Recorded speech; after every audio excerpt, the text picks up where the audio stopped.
They say that compound interest, it's the eighth wonder of the world. Yeah, right up there with vending machine sushi and gas station sashimi, Sounds great until you realize it's been wildly oversold.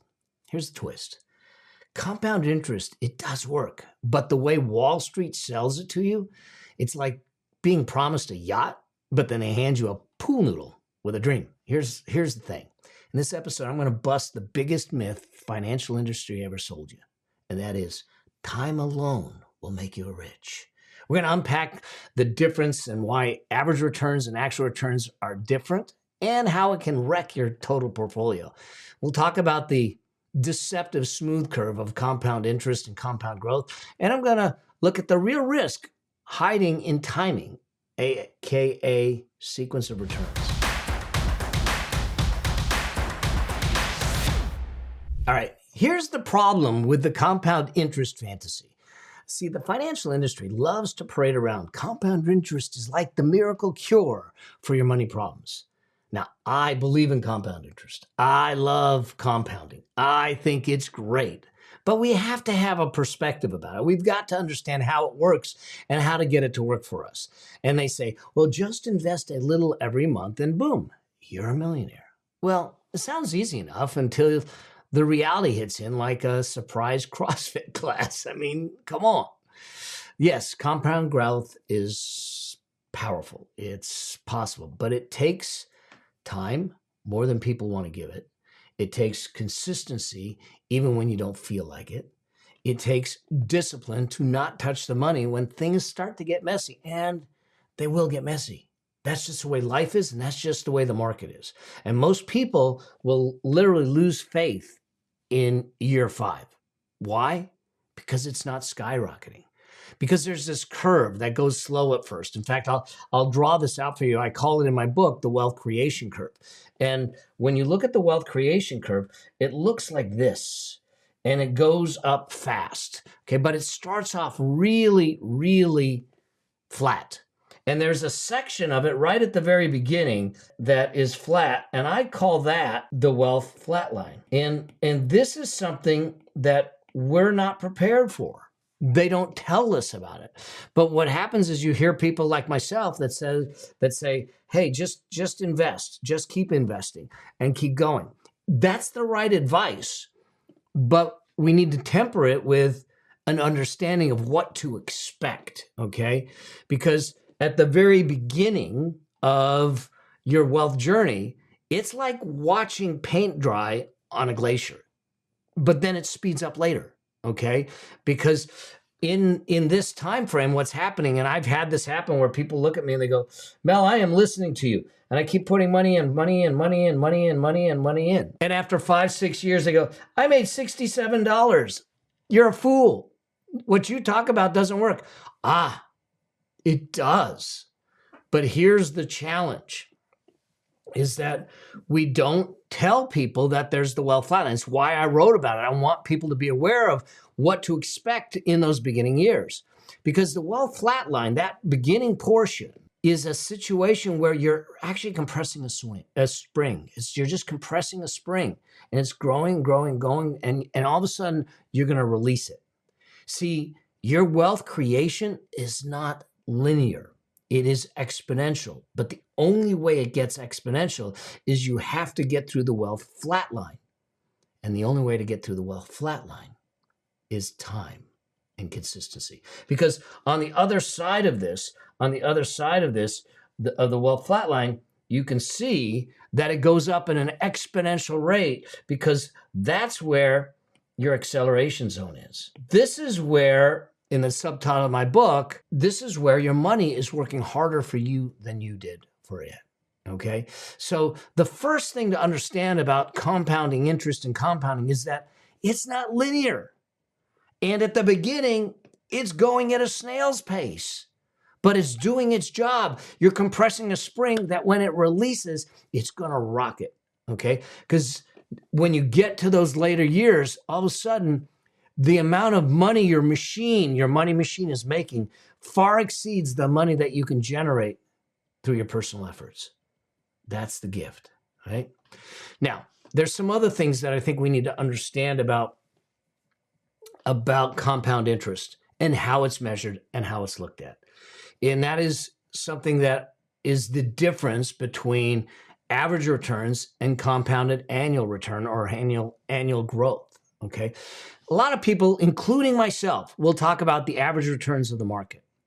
But if we only look at the average returns of the market, when I talk about average returns of the market, I do it because it's easier for people to understand. But when I analyze and work with clients, we then break it down into more detail and look at the compounded annual returns, because that is more of what's going on. Here's what we know. The market doesn't go up in a consistent fashion. It goes up, it goes down, it's all over the place. And when you look at an average, it's just that. It's an average. And I'll give a very, extreme example. But let's assume that you have 2 years of a market. And in year one, you make 50%. Okay. It was a good year, 50% up. And then you get to year two. And in year two, you lose 50%. It was a bad year in the market. Here's the thing, is that if you look at this, the average return of this is 0%, okay? Because plus 50 minus 50 divided by 2, okay? Plus 50 minus 50 is 0, divided by 2 is 0, okay? And so you think that everything is fine, right? And you get that. But let's look at the math. Let's go deeper on the math. This is where it starts to really make sense and go, oh, wait a second, it's not the same.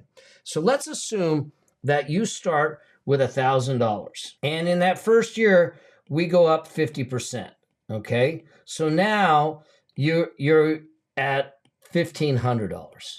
So you're now at $1,500. And then we get to year two. And year two, we go down 50%. Okay, so we go down 50%. That $1,500 suddenly becomes $750. Okay, so if we look at it this way, then what really happened, although we say here that the average return is 0, the real return here is a minus 25%, because you went from $1,000 to $750, so you lost 25%. That's the difference between average returns and compounded annual growth in an extreme example. But the fact is that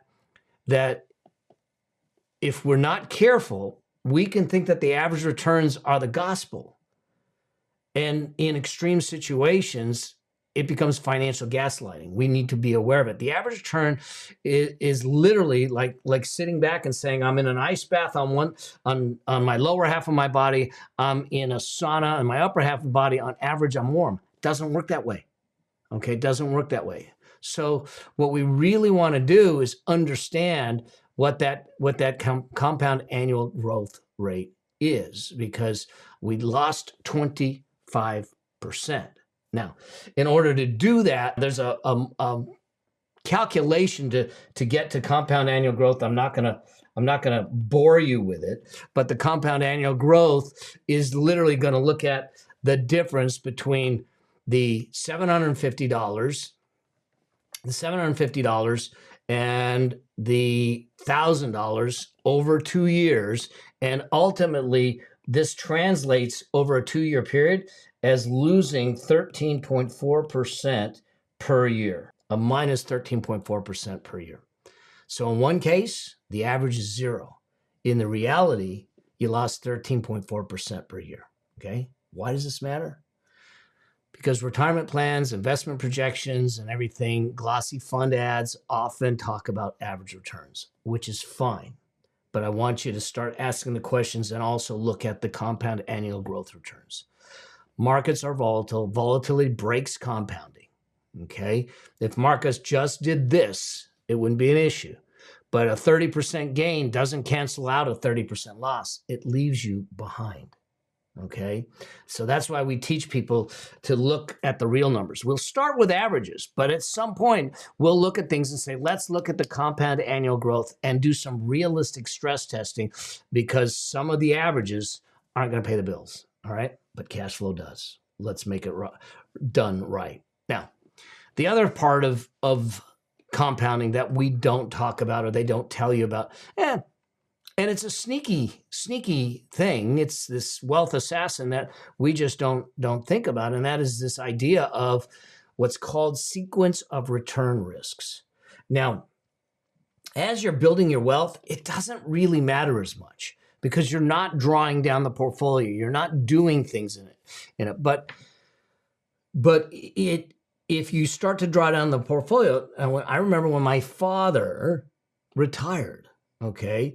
He retired and he had his 401k, he had his pension, and literally the year after he retired, the market tanked and it stayed down for a couple of years.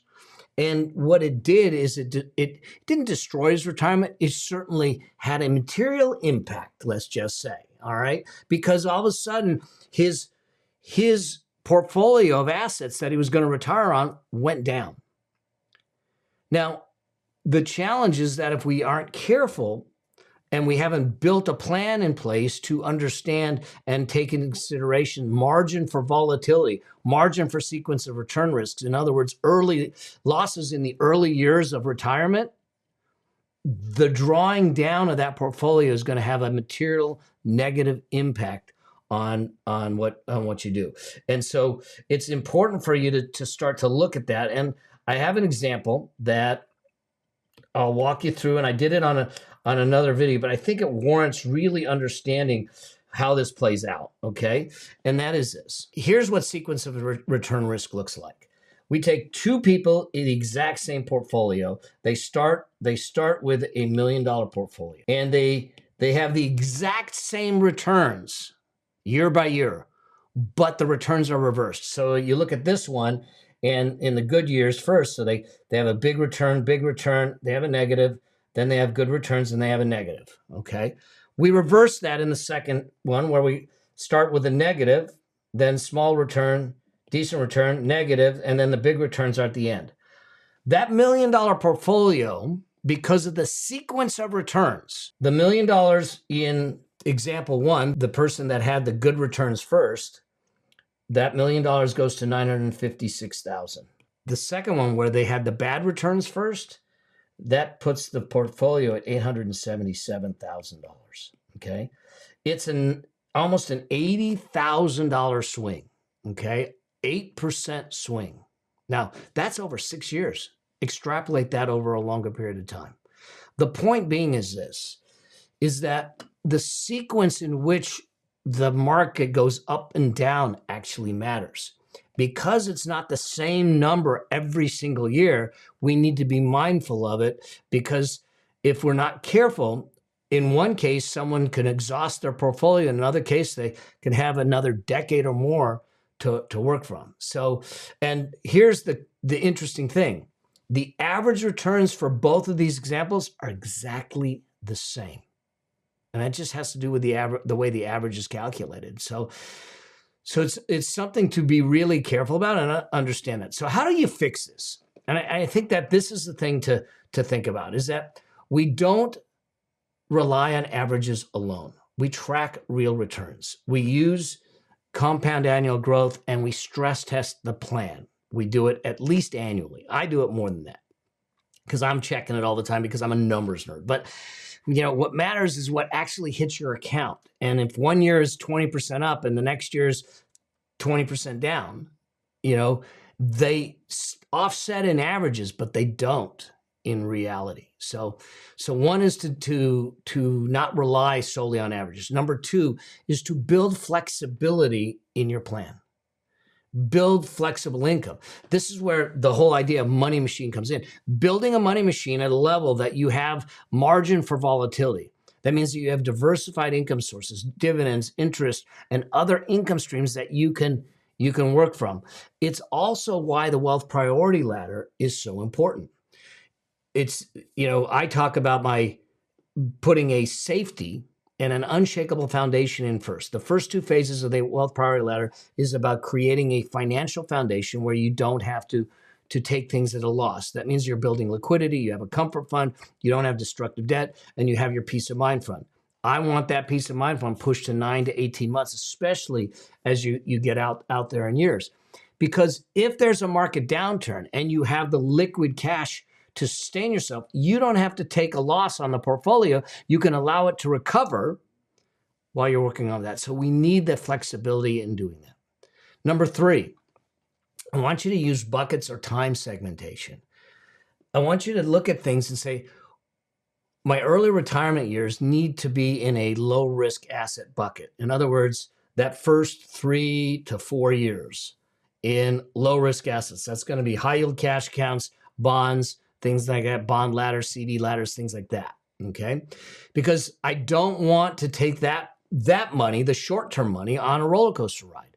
Then I'm going to have a midterm bucket that's 3 to 7, 8 years. And then I'll have everything else long-term. Okay. So that's number 3. So I'm going to break it down to give me flexibility there. Number 4 is to watch out for fees. Now, I pay fees to my wealth team, and it's well worth it. Okay. But it's because they do way more than just pick investments.